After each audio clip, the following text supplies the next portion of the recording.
Good morning আমার প্রিয় বন্ধুরা, কেমন আছো তোমরা সবাই? আর welcome back my channel Sumi blog 098। তো এখন বেরিয়ে চলছি আমি black T shirt blue jeans pant পরে আমার কাজে বেরিয়ে চলছি। তো তোমাদের সাথে ভাবলাম আজকে আরেকটা কাজ শেয়ার করি, অল্প স্বল্প ছোট মোটো করে, ঠিক আছে? তো বেরিয়ে গেছি আমি, বেরিয়ে গেছি পিকনিক ছাতানো আমার কারণে আমার জন্য সম্ভব না। এদিকে রাস্তায় এভাবে বাজে ছিল, খুব কাদা হয়ে গিয়েছিল। আর ছাতি নিয়ে গেলে এভাবে দেখো আমার দুটা ব্যাগ, হাতে মোবাইল আছে, আমি কিভাবে ছাতি কেয়ার করবো, ওই জন্য বিনা ছাতি নিয়ে গেছি। আর আমি ঘেমে প্রচন্ড ঘেমে শেষ হয়ে গেছি, বিশ্বাস করে আমি ফেসে কিচ্ছু ইউজ করিনি, মানে এতটা গরম লাগছিল। যাই হোক, আমি এখানে আসারটা তোমার সাথে শেয়ার করলাম না, এখানে শুধু ক্লায়েন্টের সাথে আমি এসে ক্লায়েন্টের ঘরের মধ্যে ঢুকে গিয়েছি। আর এখানে ওর আই মেকআপ টাই মেকআপ আমি কমপ্লিট করে নিয়েছি, শুধু ওর বেসটা করবো। তো আমার ক্লায়েন্টের বেসটা একটু সেনসিটিভ বেস ছিল, যার জন্য ডাক্তাররা যে রেফার করেছিল আগে, মানে মেকআপ করার আগে আমাকে দুটো ক্রিম মানে লাগিয়ে নিতে, তারপরে মেকআপ করতে। তো সেরকমই করে আমার ক্লায়েন্ট খুব খুব খুব খুব ভালো থাকে। কোনোদিনও এরকম ক্লায়েন্ট আমি পাইনি যে একটু মানে রুডলি বা কিছু ওরকম টাইপের ব্যবহার করে, এরকম কিচ্ছু টাইপের পাইনি। আমার ক্লায়েন্ট খুব ভালো থাকে আর খুব মিষ্টি থাকে, আমার সাথে মিলেছে, আমিও আমার ক্লায়েন্টের সাথে মিলে যাই। তো এভাবে ওর মোটামুটি বেস মেকআপটা হয়ে গেছে। ওর যে পিম্পল টিম্পল ছিল মোটামুটি এগুলো আমি সব হাইড করে দিয়েছি।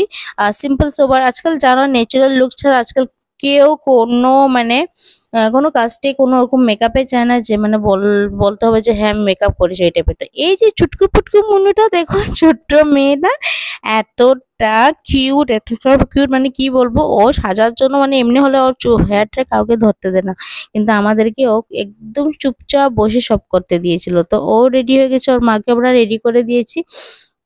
তো আজকে ওদের কিছু একটা রিচুয়ালস ছিল, মানে ওদের বাড়িতে ডান্স বগেরা হবে ওটার জন্য। তো যাই হোক, আমরা এগুলো করে টোরে সব কিছু রেডি করে, এদিকে আমার যে স্টুডেন্ট আছে ও এদিকে জিনিসগুলো সব রেডি করে নিচ্ছে বেরোনোর জন্য। তো সব করে আমরা এখান থেকে বেরিয়ে গেছি।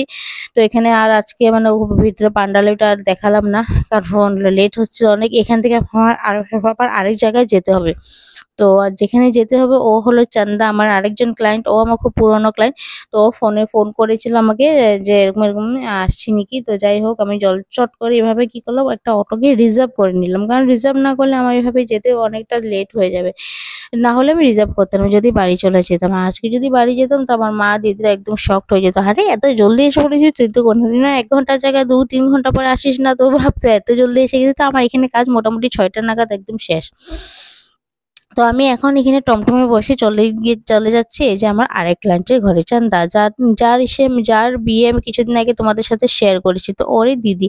তো ওদের আজকে ওর মেয়ের বাড়ি পার্টি ছিল, তো ওর দিদি সাজার জন্য আমাকে বলেছিল। তো আমি ওর বাড়িতে যাচ্ছিলাম, কিন্তু বিশ্বাস করে এত পছন্দ করো, আমি তো বলবো এত পছন্দ করো, আমি কেউ মেকআপ না করুক মানে এত এত এত সোয়েলিং হয়, মানে এত সোয়েলিং হয়, মানে যা সোয়েলিং হয় না। আজকে এই মেয়েটা চান্দা, এই মেয়েটার এতটা সোলিং হয় না, কিন্তু আজকে এরকম গরম ছিল যে মানে শরীর হাড্ডি মানে গলিয়ে দেওয়ার মতন গরম ছিল।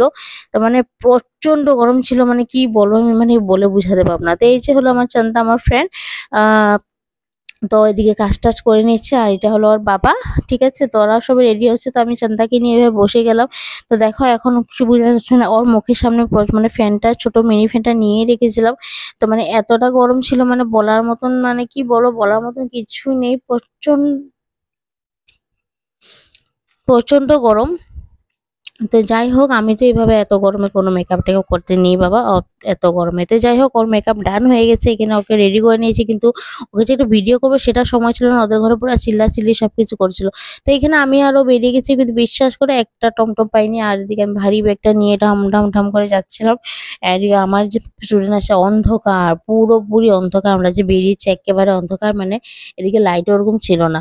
তো একেবারে অন্ধকার, আমরা দুজন হেঁটে হেঁটে পায়ে হেঁটে দিব্যি চলে যাচ্ছি। দেখো এই যে কি দেখাবো, আর ভাবছি অন্ধকারে পাও দেখাচ্ছি। তো আজকের জন্য এতটুকু, বাই বাই।